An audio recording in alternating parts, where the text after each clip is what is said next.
Hello students. तो आपका 29 फरवरी का जो है सेकेंड शिफ्ट का एग्ज़ाम यहाँ पर समाप्त हो चुका है। तो देखेंगे कि यहाँ पर सेकेंड शिफ्ट में कौन कौन से क्वेश्चन पूछे गए थे। बस आपको वीडियो के लास्ट तक बने रहना है और वीडियो को लाइक और शेयर जरूर कर देना है पहले। और चलिए शुरुआत करते हैं आज के सेकेंड शिफ्ट में एसएससी जीडी एग्ज़ाम का जो है जीके जीएस का लेवल क्या रहा हुआ था। देखिए पहला क्वेश्चन यहाँ पर पूछा गया था कि अपर्णा पोपट का संबंध किस खेल से। आपको ऑलमोस्ट पता होगा कि हर शिफ्ट में जो है खेल से संबंधित क्वेश्चन पूछे जा रहे हैं कि कौन किस खेल से संबंधित है। इसके ऊपर मैंने ऑलरेडी पूरा एक वीडियो संडे को बनाया हुआ है, जाकर के देख सकते हैं। अपर्णा पोपट की बात करें तो बैडमिंटन इसका राइट आंसर था, यानी कि इनका जो संबंध है वो बैडमिंटन से है। और बैडमिंटन से कुछ और जो खिलाड़ी संबंधित है अगर उनकी बात करें तो आपका साइना नेहवाल है, इनका भी संबंध जो है वो बैडमिंटन से है। साइना नेहवाल के साथ साथ एक और नाम प्रचलित है पीवी सिंधु, आप जानते ही होंगे, इनका भी संबंध जो है यहाँ पर बैडमिंटन से है। इसके साथ साथ आपको साई प्रणीत भी याद रखना है, क्योंकि ऐसा नाम है ये आपसे पूछा जा सकता है, कम प्रचलित है थोड़ा। साई प्रणीत का भी है, इनका भी संबंध बैडमिंटन से है। इसके साथ साथ एक और नाम पहले कई बार आ चुका है, पुलेला गोपीचंद। पुलेला गोपीचंद का भी जो संबंध है वो बैडमिंटन से है। तो इन लोगों का जो संबंध है वो बैडमिंटन से है। और ये क्वेश्चन आपका यहाँ पर अपर्णा पोपट से रिलेटेड पूछा गया था। यहाँ पर पुलेला गोपीचंद जो है सॉरी आपका बैडमिंटन राइट आंसर था। नेक्स्ट क्वेश्चन था कि ठोस कार्बन डाइऑक्साइड को किस नाम से जानते हैं। लगातार कई एग्जामों के अंदर ये क्वेश्चन पूछा जाता है कि जो ठोस CO2 होता है उसका दूसरा नाम क्या होता है। तो अगर ठोस CO2 की यहाँ पर बात करें तो इसको ही शुष्क बर्फ कहा जाता है, आपको पता होगा, क्योंकि कई बार ये इंटरमीडिएट के टाइम पर भी क्वेश्चन आपको देखने को मिला होगा जब आप 12th में होंगे, कि जो आपका शुष्क जो बर्फ होता है वो कहीं ना कहीं ठोस CO2 का ही भाग होता है, यानी कि दूसरा नाम होता है। तो ठोस जो कार्बन डाइऑक्साइड है वो शुष्क बर्फ आपकी यहाँ पर कहलाती है। नेक्स्ट क्वेश्चन आगे है।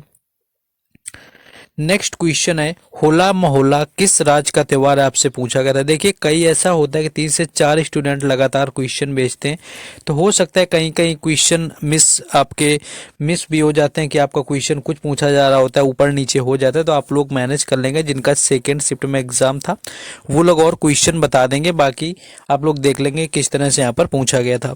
तो आपका यहाँ पर होला मोहल्ला पूछा गया था, तो ये आपका PYQ ही बेस्ड है, क्योंकि पहले भी ये क्वेश्चन आया हुआ है। ऑलमोस्ट जो सारे एसएससी के क्वेश्चन होते हैं वो आपके PYQ बेस्ड ही पूछे जाते हैं। तो पंजाब इसका राइट आंसर था, यानी जो होला मोहल्ला है ये पंजाब का आपका त्योहार है, पंजाब में इसको मनाया जाता है। और अगर इसकी बात करें तो ये योद्धाओं के लिए मनाया जाता है, यानी कि योद्धा जो होते हैं उनकी बहादुरी का एक प्रतीक माना जाता है, जिनके लिए जो होता है होला मोहल्ला त्यौहार मनाया जाता है। इसकी जो शुरुआत की बात करें तो 1680 में इसकी शुरुआत हुई थी।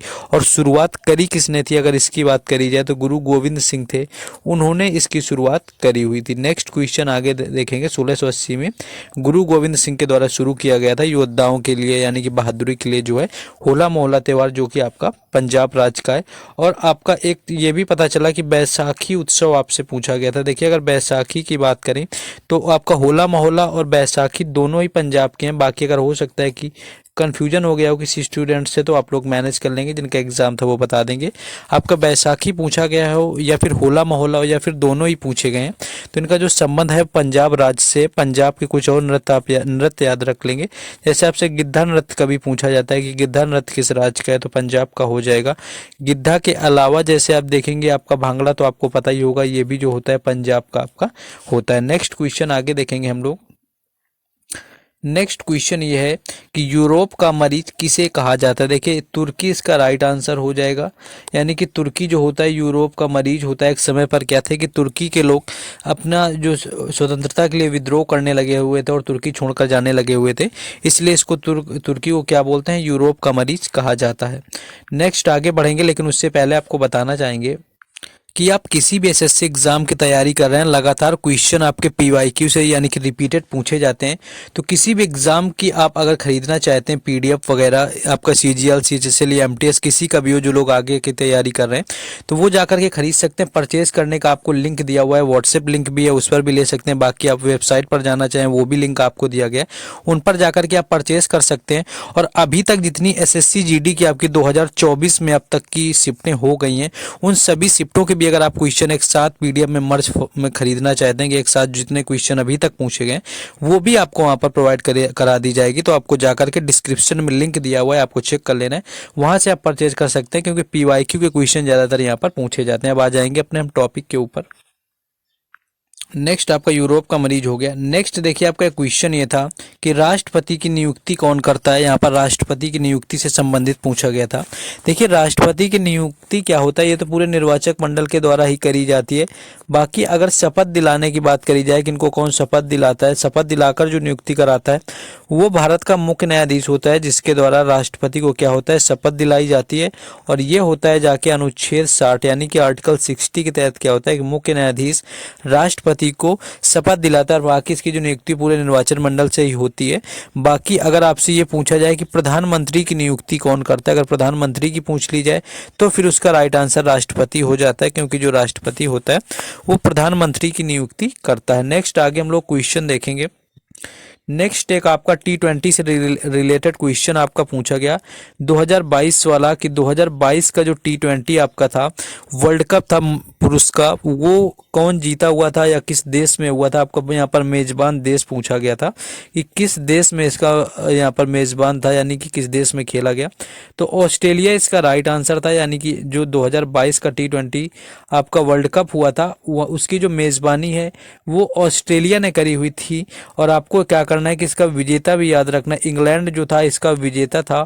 और अगर पूछे हराया किसको था तो पाकिस्तान को इंग्लैंड ने हराया हुआ था। आईसीसी जो आपका T20 वर्ल्ड कप 2022 का हुआ था, जो कि ऑस्ट्रेलिया में आपका खेला गया था। नेक्स्ट क्वेश्चन आगे देखेंगे हम लोग। नेक्स्ट एक क्वेश्चन आपका फीफा वर्ल्ड कप 2017 से भी देखने को मिला। वैसे आपका 2022 वाला आपका देखा होगा कि पता होगा, जो 2022 का पूछा जा रहा था कि जिसका आयोजन जो है कतर में किया गया था, जीता हुआ था अर्जेंटीना ने। और अर्जेंटीना के बाद जो हारा हुआ था वो था फ्रांस। बाकी आपसे अंडर 17 महिला वर्ल्ड कप भी पूछा गया है, जिसमें क्या था कि वो भारत ने उसका आयोजन किया हुआ था। ये अभी आपकी शिफ्टों में पूछा गया है कि भारत में उसका आयोजन हुआ और उसको जीता हुआ था स्पेन ने, और उसमें हराया हुआ था कोलंबिया को। लेकिन 2017 का यहाँ पर पूछ लिया गया है। यही 2-3 आपके फीफा वर्ल्ड कप बनते हैं, तो इनको क्या करना है कि आपको यहाँ पर याद रखना है। तो ये आपका 2017 का यहाँ पर पूछा गया था। तो ये जो आपका 2017 वाला है ये भी आपका क्या था कि अंडर 17 था, और इसकी भी जो मेज़बानी करी हुई थी वो भारत के द्वारा करी गई थी। 2017 का जो अंडर 17 फीफा वर्ल्ड कप हुआ था भारत ने मेज़बानी करी हुई थी। और इसका अगर विजेता पूछे तो इसका विजेता भी इंग्लैंड रहा हुआ था, जो आपका लास्ट क्वेश्चन में भी बताया कि T20 का विजेता था। तो इसका भी विजेता इंग्लैंड रहा हुआ था। और हराया किसको था तो इसमें हराया हुआ था स्पेन को। और अभी जो आपका 2000 इसमें महिला वाला इससे पिछले साल हुआ है उसमें स्पेन जीता हुआ है और हराया हुआ है जाकर के कोलंबिया को। नेक्स्ट क्वेश्चन देखेंगे आगे। नेक्स्ट एक चीज़ आप लोग ऑनेस्टली बताना कि जब मेरा पूरा रिव्यू दिखता है 1 वीक का यहाँ पर चैनल का, तो वहाँ पर शेयर करने के भी जो दिखते हैं कि कितने लोगों ने शेयर किया है, तो 600 से 700 आराम से होता है और 1000 तक भी चला जाता है। यानी कि आप में से ही लोग हैं जो कि 1000 के करीब, जो एक हफ्ते में 1000 बार वीडियो क्या करते हैं कि शेयर कर देते हैं। तो अगर आप लोग शेयर करते हैं तो आपको कॉमेंट करके बताना है कि आप में से कौन कौन क्या करता है, शेयर कर देता है और कहाँ शेयर करता है वो। नेक्स्ट एक आपका क्वेश्चन करंट में देखने को मिला हुआ था, वास्तुकार से रिलेटेड आपका था। संबंधित ये था कि संसद भवन जो नया बनाया गया है उसके आपका ये पूछा हुआ था कि इसके जो रहे हुए हैं आपके, इसका जो मतलब वास्तुकार कौन था यहाँ पर पूछा गया है। तो बिमल जो पटेल थे यहाँ पर आपके, बिमल पटेल जो रहे हुए थे ये थे आपके वास्तुकार जो संसद भवन बनाया गया है। इसमें अगर बात करें तो कुल बजट आया हुआ था 1200 करोड़ रुपए का इसके अंदर खर्च आया हुआ था। और राज्यसभा में यानी कि लोकसभा की पहले बात कर लें तो लोकसभा की अगर सीटों की बात करें तो इसमें 888 सीटें लोकसभा के लिए रखी गई हैं। वहीं अगर राज्यसभा के लिए पूछ लें कि राज्यसभा के लिए कितनी सीटों की व्यवस्था करी गई है तो वो 384 यानी कि 384 करी गई है। नेक्स्ट क्वेश्चन हम लोग आगे देखेंगे। नेक्स्ट एक आपका पूछा गया था कि यक्षगान नृत्य किस राज्य का है। देखिए ये भी आपका रिपीटेड क्वेश्चन ही है।